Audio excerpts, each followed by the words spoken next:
Hello everyone and welcome to a brand new video. In today's video, we are still in my kitchen because we just played a treasure cup this last Saturday, the No Heroes one here in Europe, and we had quite an experience. So today we're gonna be going through all the games, explaining to you why it went like it went and how it went, and all the good stuff that you usually do after you played in the treasure cup. But before we jump into things, don't forget to like and subscribe. I mean, if you're not subscribed yet, I don't know, I think like 20-25% or something of you aren't subscribed. So please do subscribe if you haven't already, especially if you like my content and you want to see more of it. Please do subscribe. And also, of course, like the video. But without further ado, we'll jump straight into how it went. I'll show you the deck list at the end of the video, so if you don't give a fuck, you just jump straight to the end of the video. The deck list will be there. It ain't nothing too special, nothing you haven't seen before, but I'm going to be mostly talking about my matchups today, and we'll jump straight into it. So round one, I played against a Robin, and this is a generally favored matchup for Belo Betty, and just as you'd expect, I won. It wasn't that hard. I think, I just got my forecast Ivankov, and at that point, you have too much pressure, and she didn't really trigger anything. Like, there was a point where it was like, oh, okay, if I swing now and she triggers a swinger, then maybe I'd be in trouble. But that ended up not happening, so we ended up being able to push through just fine.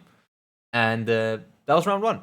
And surprisingly enough, my round two was another Robin. You know how crazy that is? There can't have been more than like 20 Robins in the entire tournament. And I went back-to-back Robins. That shit is insane. But I won't complaining because I was playing Belo Betty, right? So obviously, playing against Robin is a favorite matchup. It's really good for me. And I know the matchup because it's actually one of the ones I've actually practiced more than maybe I probably should have. Because I was struggling with it a lot when it first came out. But then once I understood the matchup, I haven't really been struggling. It's been really favored. And so again, I won. Don't remember much from this game actually. I think in general, it was like very similar, right? Where I just go hard and they just can't quite keep up because they're a 4-life leader. So that was sick. So at this point, we're 2-0, right? Lovely. Next match, Lucci. Lucci is one of the matchups I've struggled incredibly much with as Belo Betty. Their removal on early curves, like if I go second, right, which is my preferred curve as Belo Betty, I'll play like a 1 cost or a 2 cost, and then on 3 Dawn, they just play Brook and remove that shit. And if I like next turn, like play like 4 cost Ivankov into another 4 cost, they just like do minusing shit, and then they just play like 4 cost Lucci, and they get rid of both of them. Like if they curve out, things get insanely tough. But they didn't. I won. They didn't see Brook on 3, and from there it was too much for them to keep up, and we were able to go very wide. I think I actually did go 4 cost Ivankov on 4, and then on 6 I went Koala into 4 cost Ivankov. So we were able to keep a very huge board, and they weren't quite able to keep up with that. So it was a great game, but lucky for us, we managed to pull through because he whiffed on that one key card in this matchup. Moving on to round 4. So we're 3-0, right? We're 3-0. We're feeling great. And we're going up against a Blackbeard. This is such a favored matchup for Belo Betty. What could possibly go wrong? Everything can go wrong. Everything that you could ever imagine going wrong goes wrong, alright? I see 4 cost Ivankov on 4 Dawn, which is like so key in this matchup, because if you don't see... Oh, wait, actually... No, it was on 5 Dawn, because I'm pretty sure they stole my going second. Because, in fact, I lost 9 out of 10 dice rolls this tournament. So I didn't get to go whatever I wanted, like, most of the time. But the times that... Usually people gave me second anyways, so that was good. But it's just fucking wild that I lost 9 out of 10 dice rolls. But he stole my second. And fucked up my curve, right? Because, like, on first, I go, like... Betty or Raise Max or something. He just plays Doc, pops it. And then on 3, I played something, and I think he popped that too. And then on 5, I go 4-cost Ivankov into something, I think Karasu, and then I swing, and he triggers a fucking finger gun in his first life, pops my Ivankov, which is such an important card in this matchup. Like, if that card isn't around, you're gonna struggle to go wide, which is gonna significantly lower your pressure, right? And so that was really sucky. But it's fine. I recover. I think I find another 4-cost Ivankov or something. I recover. I manage to go wide again. And as I swing at his life, he fucking triggers again. He triggers a shockwave. And he KOs like an Inazuma, I think. That was at 7k. So that was incredibly rough.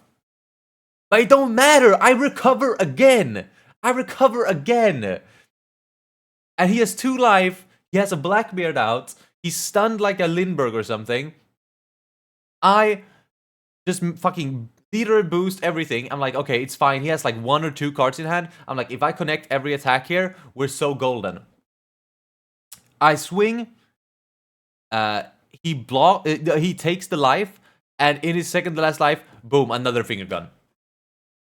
He KOs my Russian Asuma, and I just don't have anything from there. I don't have enough swings. I have 1 life, I think, and he has like Burgess, Peach, and Leader Swing, and I have no cards in hand. And so from there, I lose. The motherfucker triggered 3 KO triggers, and each and every one of them got incredible value, meaning that he game. I mean, that's how Blackbeard wins that matchup, right? But it's just when you're there and playing the game, and you're like, okay, this is good. This is a confident matchup. I should win this. And shit like this happens. It triggers you so much. It's so triggering when that happens. Mind you, I didn't trigger anything all game, right? And I'm playing the trigger deck. I'm playing the deck that you don't even want to swing into because you lose if I trigger. And I just didn't trigger anything. And he triggers 3 things. He had a 4th trigger, by the way, but it was just the Searcher event, so it's not really that deep. But yeah, he had 4 out of 5 triggers, which is insane. But yeah, I guess it happens. So we lost that one. So now we're 3-1. And we're not feeling great because that was a rough loss, but we're still 3-1. And we're like, yeah, 9-1 is incredible. If we could manage to do that, that would be incredible. But if we lose 1 more, like we go against Dolphy and he knows the matchup, we go 8-2, that's still so fine. And the next round is BY Luffy. Another favored matchup. Now I'm feeling good again. I'm like, okay, we got this. There's no fucking shot we lose this. And everything lined up great, and I won. I think I won on 8 Dawn. It was really an aggressive game. And he saw, I think, 1 Rocket Luffy. But I think I kept him on 3, so he couldn't actually use it, or something like that. I played immaculately. He played fine as well, but it was not much he could do. Just too much early pressure from me, and not enough like triggers and stuff from him. He needed to see even more cards. This matchup is just hard for him, right? Not much he can do. Not much more to talk about. Moving on to round 6. Shanks. Another favorite matchup. Sure, fair. Matchup isn't the most uber favorite matchup. It's like maybe 55-45 or like at most 60-40. But it's a favorite matchup nonetheless. In fact, generally the only way Shanks wins matchup is if they see like Lucky Roo at least like 2 times in a game, right? If he sees 1, we can still play around that, work around that. We can play around that shit and get through it. This motherfucker saw a Lucky Roo on turn 4, or like on 4 Dawn. On 4 Dawn, he plays Lucky Roo. On 6 Dawn, he plays Lucky Roo. I get through everything. I keep board pressure. I keep his fucking life down. I get him down to like 1 or 2 lives. Yeah, I get him down to 1 life, I think. And I shit you not, the thing that is supposed to be his last turn, it's supposed to be, because he's running out of cards in hand, and I have a huge board, and he's like very low in life. He plays a Yasop into a Lucky Roo. A 3rd Lucky Roo. That shit is insane. Yes, sure, it happens. It happens relatively frequently that you see 3 of one of your cards, especially if you play it at 4 off. It happens. Yes, I get it. But to see triple Lucky Roo in the specific matchup where Lucky Roo is the only thing you got going for you, mind you, he didn't search one of them. He played a Uta on turn 1, and he grabbed a 10-cost Shanks. Alright? He didn't search these Lucky Roos. They just magically appeared in his fucking hand. Oh, it was infuriating, because I literally, if that last Lucky Roo doesn't hit, I still win that game. And that's him already playing 2 Lucky Roos and me still being able to push through that. And he playing a 3rd Lucky Roo, it was just a fucking nail in the coffin. I still was really close to winning, though. The only reason he won was because he had like 8 2Ks or something. Like, I think he saw 8 or 9 2Ks that game, which is fucking crazy. So it was literally just like, holy shit, he saw all of his things. And I didn't think much of it, right? I thought like, hey, it happens. People see their shit. It's just unlucky. And I was devastated. Oh wait, by the way, yeah, I lost. Yeah, I was devastated at the time, right? But as the game ends, he literally goes silent. Goes completely silent. And then he goes, bye, and he just hangs up.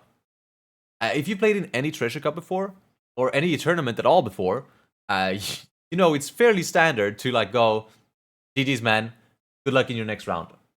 Something like that. Like at least go like anything except bye, hang up. And that made me super suspicious. Because that's like, okay. So you have all the perfect cards.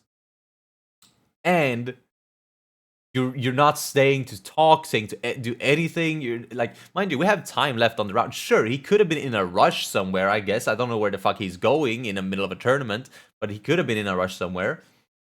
But like, you saying GG's takes just as long time as saying bye. And it was just weird, and it made me super suspicious. I go back and I check my fucking my footage, right?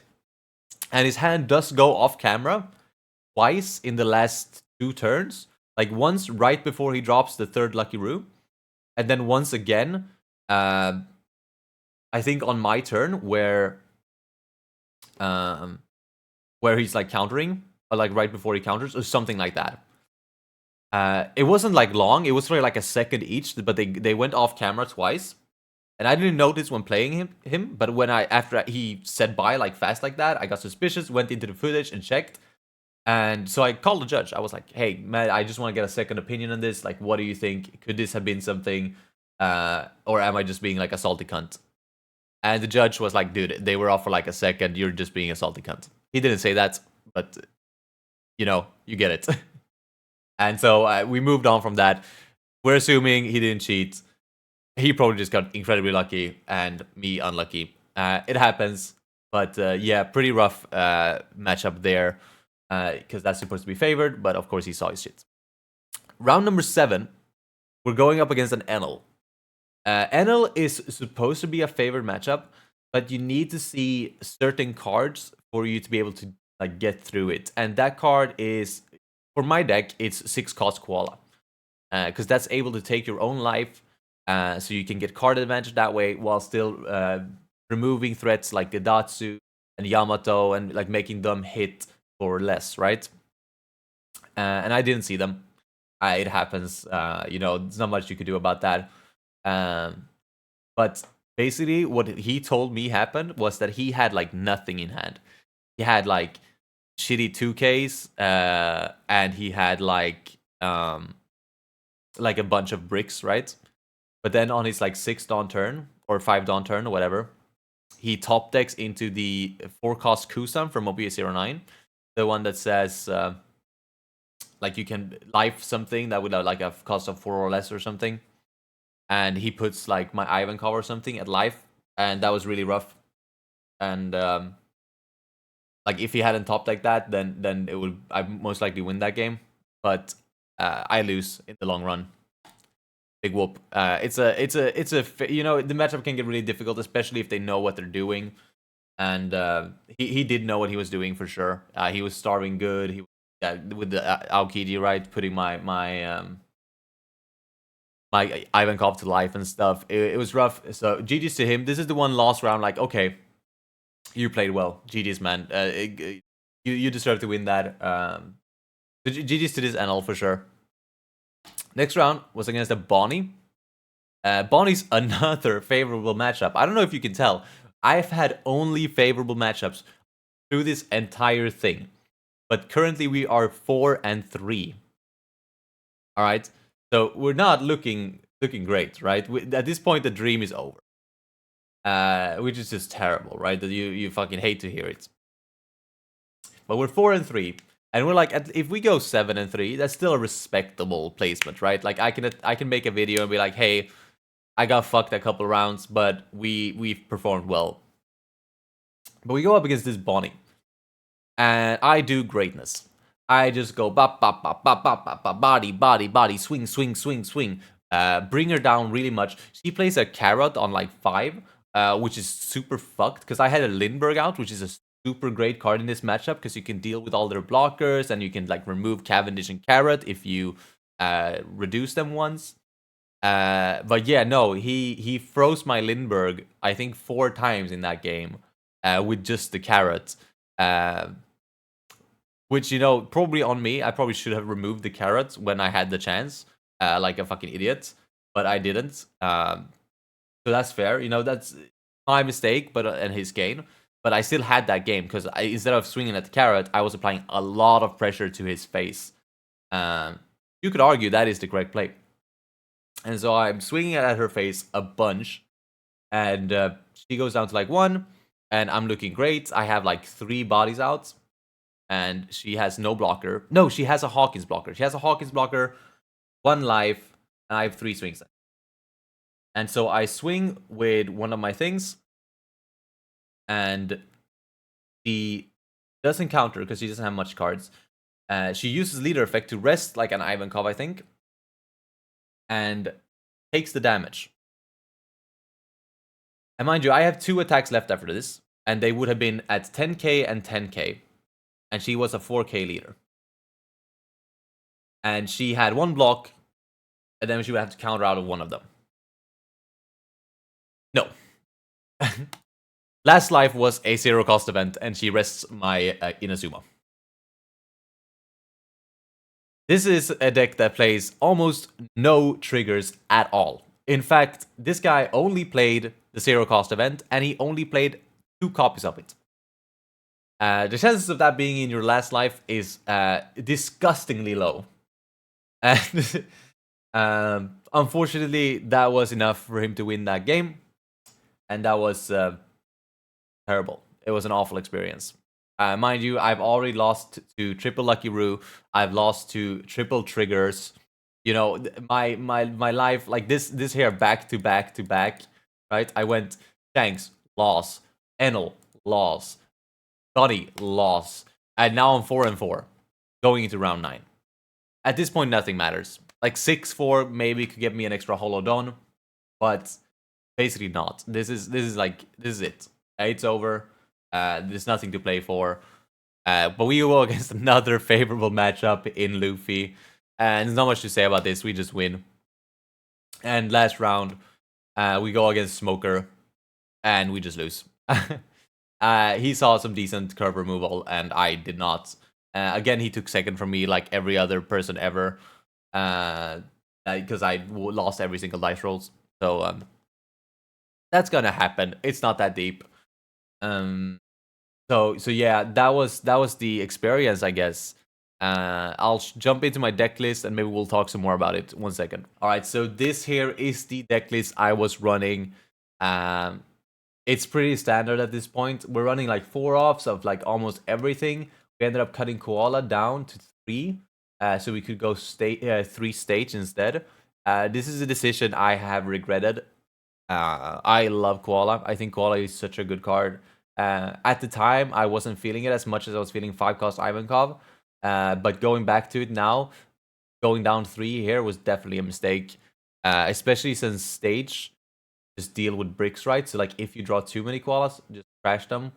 So that was definitely a mistake on my end. I probably should have got down either here or here. But this is the list I was running. I mean, it performed well, right? I mean, I beat Lucci and stuff. Like, I beat some good games, and I realistically I got super unlucky. But I got lucky with matchups, but I got unlucky with cards. It happens, you know. There's not much you can do. Um, if I'd say anything about this list, it's probably that you should be trying to put in either Morley or Dragon or both. Because what I found was that this list just doesn't run enough triggers. These are the only 2 triggers that come out of your first life. These triggers only come out late, and this guy coming out late doesn't change anything. Crosser coming out late can save your game, right?